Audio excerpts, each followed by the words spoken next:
Hey, my Young and the Restless fans. Yes, we have another episode to talk about, and I think it's a really good one because now it's been long awaited, especially with what's about to unfold. First, we see Victor lets Adam know that he bought McCall Unlimited. Diane is shaken by Michael's damning evidence against her, and Summer reacts to Phyllis revealing herself to be alive. Welcome back to CBS Soap Dish Recap, where we recap everything CBS Soaps, both the Young and the Restless and the Bold and the Beautiful. This is your Young and the Restless recap for April 26th. And without any further ado, let's talk about today's episode. So let's start out over at Newman Enterprises, where we see Victor telling Victoria and Nikki that he just purchased McCall Unlimited. Now, Victoria, she started laughing, saying that it's like buying a car. It's fun for a minute, but it doesn't change the world. And you know what, Victoria? I bet that's what Nate was thinking when he was all over your desk with you. And, she's laughing on the outside, but she's crying on the inside. She thinks Adam is doomed to fail.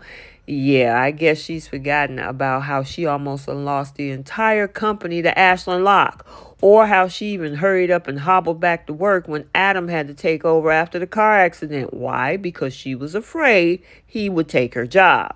Now, Victoria is going on a business trip, and now she wants Nate to join her.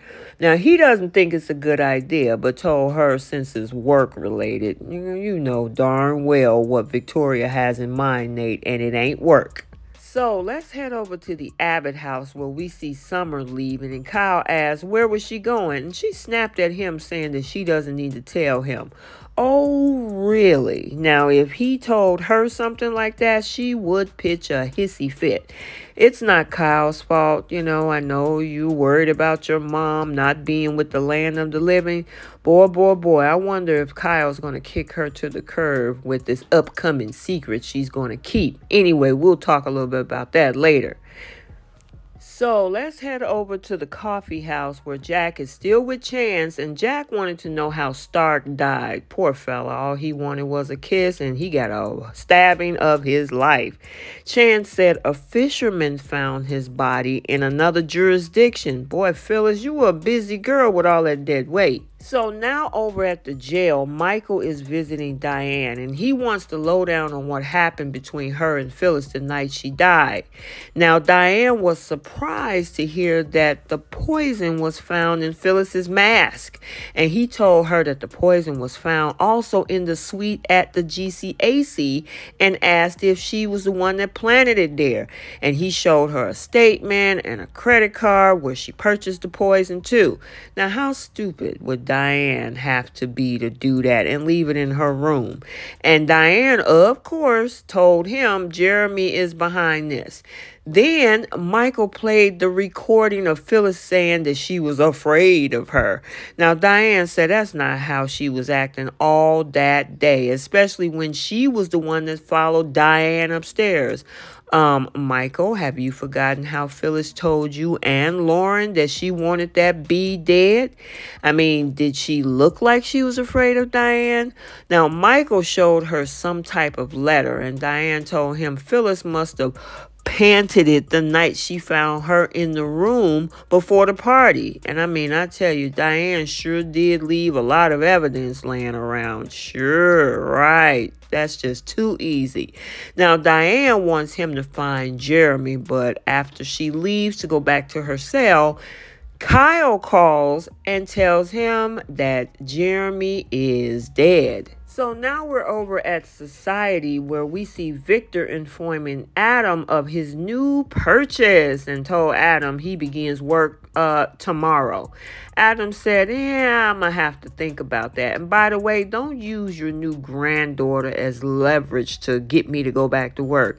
Adam also asked for full autonomy, where it keeps Victor and Victoria and anything Newman out of the loop. He wants to run this company himself, and I don't blame him. But yeah, you know what, Adam? Take your time. You ain't got to rush, because I know he got a stack of cash somewhere, and he's going to take care of his kids no matter what.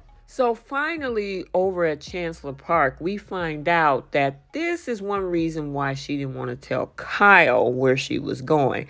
However, she was shocked to see Daniel show up, and she was trying to get rid of him real quick.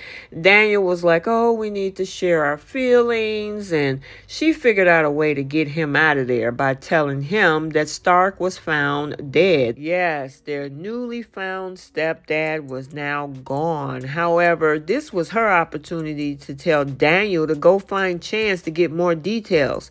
Daniel was like, maybe you should come with me. She was like, no, go do it by yourself. I need my time. Stop pushing me. So when Daniel leaves, none other than the biggest surprise ever was that she turned around and she sees Phyllis. She actually thought she was seeing a ghost, and she reacted to it seriously. But yeah, she looks mighty healthy for someone that had poison injected into them through their mask. And we can't forget about the cute date between Sharon and Chance. Sharon planned this. Unfortunately, he was trying to get his mind off of work, but they ended up over at the GCAC lounge where it was at the scene of the crime with this whole Phyllis mess. However, they had a little date and it looked like it went well. And I guess we have to stay tuned for the connection in this. I don't see it, but I know a lot of you like the connection. Okay, so there you have it, your Young and the Restless recap for Wednesday, April 26, 2023. Stay tuned for the Bold and the Beautiful recap also for today. And until the next video, like, comment, and subscribe, and we will see you next time. Bye.